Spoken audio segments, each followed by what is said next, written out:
Good morning everyone. Last lecture में हमने complete कर लिया था डबल फर्टिलाइजेशन से पहले वाला कंप्लीट चैप्टर। इसके बाद लास्ट है ये, इस लेक्चर में हम इस चैप्टर को पूरा ही ख़त्म कर लेंगे। इसमें है डबल फर्टिलाइजेशन। डबल फर्टिलाइजेशन को समझेंगे। सबसे पहले क्या था, जो यहाँ पे देखो क्या था ये देखो, जब यहाँ से हमारी ये है, ठीक है, ऐसे यहाँ से हमारी पोलन ट्यूब एंटर की थी।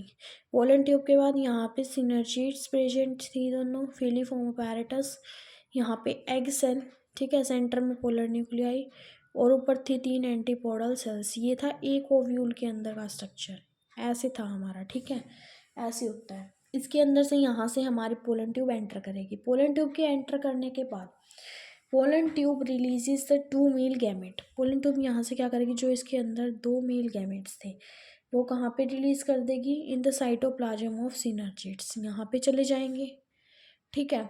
यहाँ पे जाने के बाद क्या होगा, one of the male gamete fuses with egg cell, इनमें से एक गैमेट इस एग सेल के साथ फ्यूज कर जाएगा, ठीक है। यहाँ पे एक सेल, यहाँ एक एग सेल के साथ फ्यूज कर जाएगा in with the nucleus, thus completing the syngamy.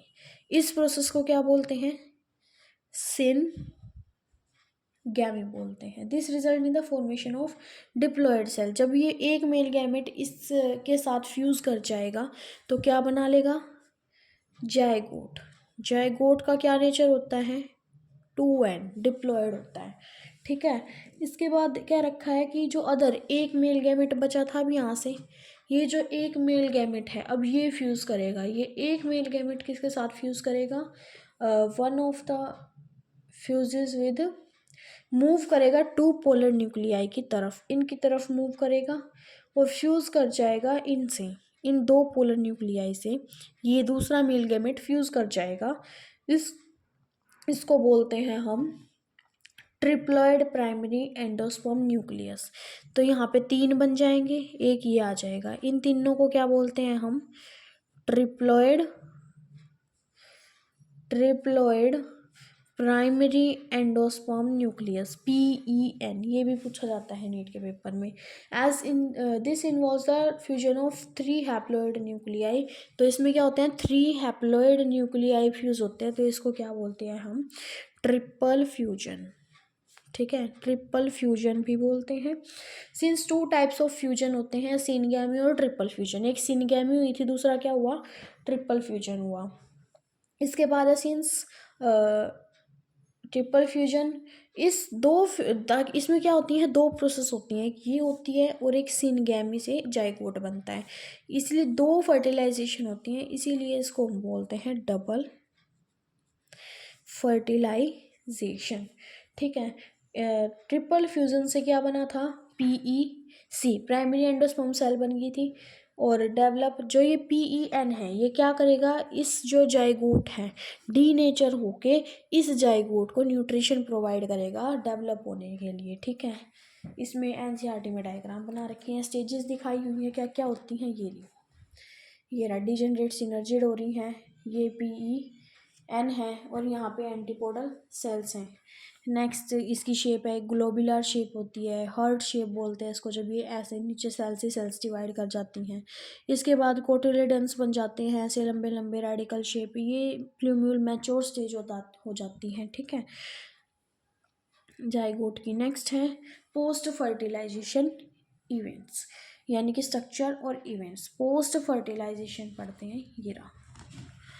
Post fertilisation में क्या है, following double fertilisation events of endosperm and embryo development, maturation of ovules into seeds and ovary into fruit. क्या होता है, ओव्यूल्स जो है सीड में बन जाते हैं, ओवरी फ्रूट में बन जाती है, इसको बोलते हैं पोस्ट फर्टिलाइजेशन इवेंट्स। एंडोस्पर्म जो है, एंडोस्पर्म के बारे में पढ़ेंगे, ये ट्रिप्लॉइड इन नेचर होती है, 3n होती है, 3 सेल के फ्यूजन से बनी थी तो ट्रिप्लॉइड होती है।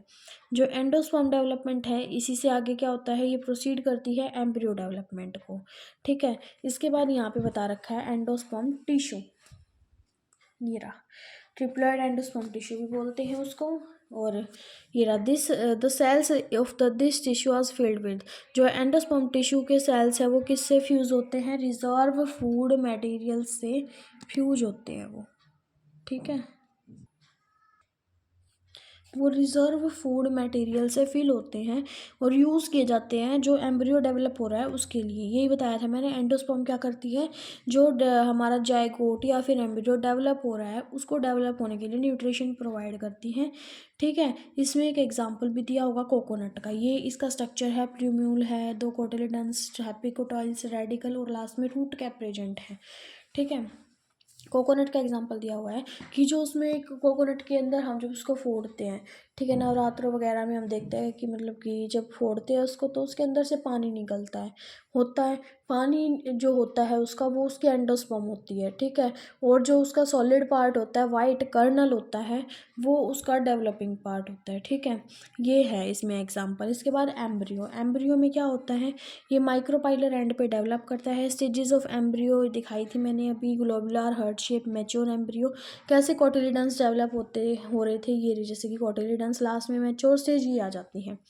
एम्ब्रियोलन एक्सेस, प्ल्यूम्यूल डेवलप होता है, रूट कैप होती है लास्ट में, वो भी दिखाई थी, स्क्यूटेलम ये रहा। एम्ब्रियो का स्ट्रक्चर है, ये स्ट्रक्चर इंपॉर्टेंट है, coleoptile, shoot apex, epiblast, radicle, root cap, ये सब प्रेजेंट होते हैं इसमें, ठीक है।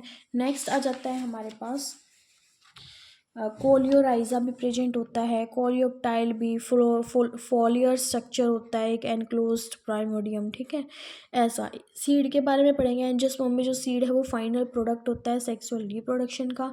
तो सीड जो है डिस्क्राइब्ड है फर्टिलाइज ओव्यूल भी बोल सकते हैं। सीड कोट होता है, कोटिलिडन्स, एम्ब्रियो होता है। अब दो तरह के सीड्स होते हैं, एक होता है नॉन एल्बुमिनस, एक होता है एक्स एल्बुमिनस। जो एल्बुमिनस सीड्स हैं उसके पास कोई बची हुई एंडोस्पर्म नहीं होती, ठीक है। उसके एग्जांपल दे रखे पी में, ग्राउंड नट में, इनमें नहीं होती। और एल्बुमिनस सीड और क्या है, हाँ, और दूसरे के एग्जांपल दे रखे हैं सम सेल्स के पास, जैसे कि ब्लैक पेपर है, बीट है, इनके अंदर जो है ऑल्सो परसिस्टेंट, परसिस्टेंट मतलब कि रेजिडुअल एंडोस्पर्म प्रेजेंट होती है, ठीक है, न्यूसेलस के अंदर। दिस रेजिडुअल परसिस्टेंट न्यूसेलस, जो रेजिडुअल परसिस्टेंट न्यूसेलस है, इसको हम पेरिस्पर्म बोलते हैं, ठीक है। इसके बाद एक स्टेज आती है डोरमेंसी। डोरमेंसी क्या होती है, डोरमेंसी होती है इनएक्टिव स्टेज होती है, जिसमें इनएक्टिविटी शो करते हैं। पेरिकार्प प्रेजेंट होती है। The wall of ovary develops, जो मतलब कि जो ओवरी है वो वॉल की, फ्रूट की वॉल में डेवलप हो जाती है, जिसको पेरिकार्प बोलते हैं। नेक्स्ट हम देख रहे हैं पेरिकार्प में हो गया, इसमें फ्रूट्स में भी फ्लैशी, गवावा है, ऑरेंज है, मैंगो एटसेट्रा है। कुछ एग्जांपल दे रखे हैं जो डिस्पर्सल ऑफ सीड्स के मैकेनिज्म को क्या करते हैं, इवॉल्व हुए, मतलब कि। इसके बाद फॉल्स फ्रूट्स के बारे में दे रखा है। फॉल्स फ्रूट्स क्या होते हैं, जिसमें फ्रूट फॉर्मेशन में थैलेमस का यूज़ हो, ठीक है, जिसमें थैलेमस अपना कंट्रीब्यूट करे फ्रूट फॉर्मेशन में, वो ऐसे फ्रूट्स फॉल्स फ्रूट्स होते हैं, ठीक है। जैसे कि कौन से हो सकते हैं, एप्पल। नेक्स्ट है most of fruits however develop, जो सीधा ओवरी से डेवलप हो वो होते हैं ट्रू फ्रूट्स, ठीक है। यहाँ पे कुछ एग्जांपल दे रखे हैं, ये रे स्ट्रॉबेरी और एप्पल दे रखा है, ये फॉल्स फ्रूट्स के एग्जांपल हैं। इसके बाद होते हैं पार्थेनोकार्पिक फ्रूट्स, जो मतलब कि बिना फर्टिलाइजेशन के डेवलप होते हैं। इसमें एग्जांपल है बनाना। इसके अंदर क्या होता है, induce through application of growth hormones and feud seedless. इसके बाद दे रखा है यहाँ पे कुछ स्टेजेस हैं, ये देखो डिहाइड्रेशन, डोरमेंसी की स्टेट दे रखी है। और इसके बाद है ओल्डेस्ट, जो बता रखा है ल्यूपाइन होता है और एक्सट्रैक्ट होता है फ्रॉम एट्रेटिकन। यहाँ से क्वेश्चन बहुत ही कम पूछे जाते हैं। ए रिसेंट रिकॉर्ड है 2000 ईयर, वायबल है डेट, पाम का सीड, फियोनिक्स, इन सब के सीड्स, ऑर्किड्स है। और इसके बाद यहाँ पे एपोमिक्सिस की एक प्रोसेस दी गई है, मैकेनिज्म। एपोमिक्सिस में क्या होता है, इसमें सीड्स बनते हैं बिना फर्टिलाइजेशन के, ठीक है, सीड्स बनेंगे बिना फर्टिलाइजेशन के। सम स्पीशीज़ में जो डिप्लॉयड सेल होती है वो फॉर्म हो जाती है बिना रिडक्शन डिवीजन के, डेवलप्स हो जाती है एम्ब्रियो विदाउट फर्टिलाइजेशन के। नेक्स्ट एक पोली एम्ब्रियोनी की स्टेज दे रखी है। पोली एम्ब्रियोनी में क्या होता है, occurrence of more than one embryo, एक से ज़्यादा एम्ब्रियो का अकरेंस होना किसी सीड के अंदर, वो होता है पोली एम्ब्रियो। पोली मतलब कि बहुत ज़्यादा, और एम्ब्रियो बहुत ज़्यादा एम्ब्रियो प्रेजेंट होते हैं उसके अंदर, ठीक है। इसमें एक क्वेश्चन पूछा गया, what would be the genetic nature of apomictic embryos, can they are called clones. अगर हम किसी जेनेटिक ने एपोमिक्टिक एम्ब्रियोज को क्लोन करें तो क्या होगा, तो वो सब सेम ही होंगे।